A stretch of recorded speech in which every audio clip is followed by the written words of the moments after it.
Saudara, polisi memeriksa 3 orang tersangka yang ditangkap saat penggerebekan di lokasi penyimpanan uang palsu 22 miliar rupiah.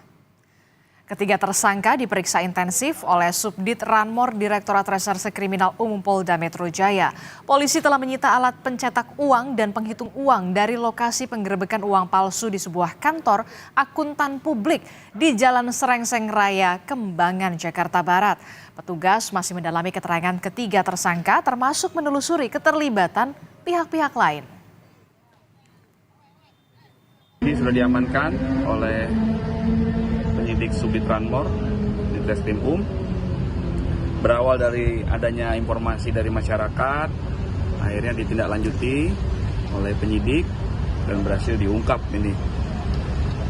Tersangkanya 3 orang, ini masih dilakukan pendalaman. Yang jelas dari ketiga tersangka itu diamankan barang bukti tadi ya, uang 22 miliar rupiah uang palsu. Terkait kasus peredaran uang palsu senilai 22 miliar rupiah, kantor tempat ditangkapnya pelaku hingga saat ini masih terpasang garis polisi. Diketahui penangkapan 3 tersangka dilakukan pada 15 Juni 2024 yang lalu.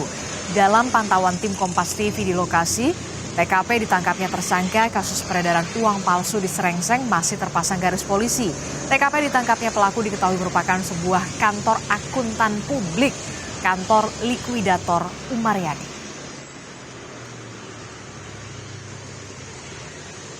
Lebih lengkapnya kita akan tanyakan kepada jurnalis Kompas TV, sudah ada Nanda Aprilia yang berada di lokasi penggerebekan uang palsu. Selamat pagi Nanda. Nanda, jadi sebenarnya lokasi penggerebekan ini digunakan untuk apa sehari-hari dan apa peran dari ketiga orang tersangka ini, Nanda?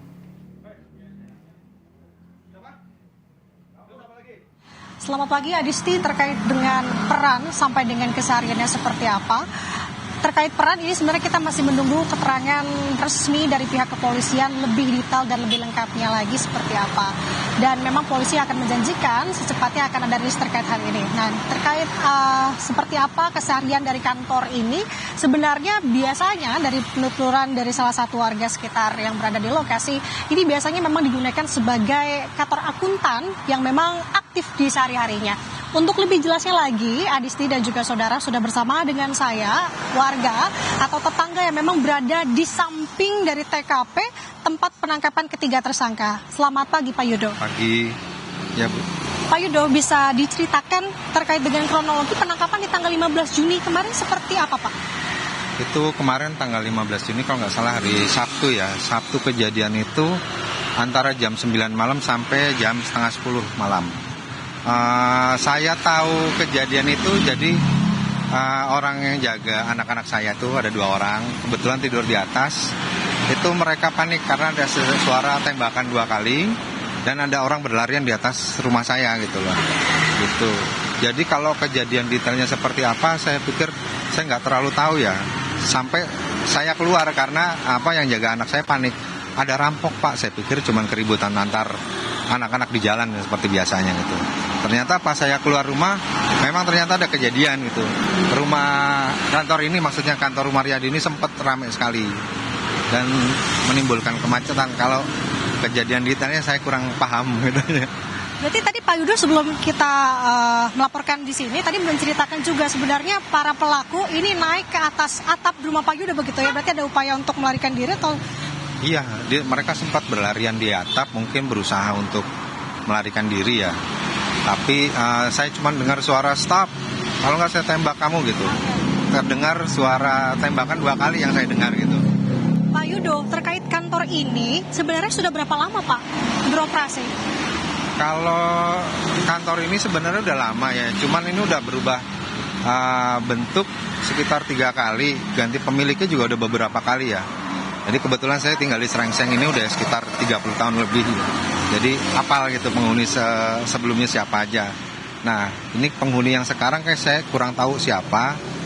Dan saya juga kurang tahu apakah ini masih bergerak di bidang akuntan gitu. Yang saya tahu sehari-hari cuman ada beberapa orang wirawiri beraktivitas di kantor ini. Itu aja Bu. Berarti kesehariannya sebenarnya aktif ya Pak ya, berkegiatan akuntan gitu ya? Kalau yang jelas ada orang wirawiri ya. Kalau kegiatan akuntan atau apa, yang jelasnya saya kurang paham gitu. Karena kalau saya patokannya cuma tulisannya aja ada kantor akuntan.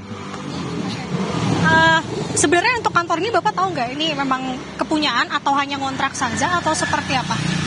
Kalau yang terakhir saya tahu katanya penjaganya ya, security-nya ini langsung pemilik gitu. Jadi ini sebelumnya bangunan itu cuma separuh Mbak. Jadi terus sekarang direnovasi habis-habisan gitu loh. Jadi setelah COVID ini udah mulai menggeliat lagi. Sebelumnya sempat mati suri lah. Sekitar 5-7 tahun tuh mati nggak ada kegiatan.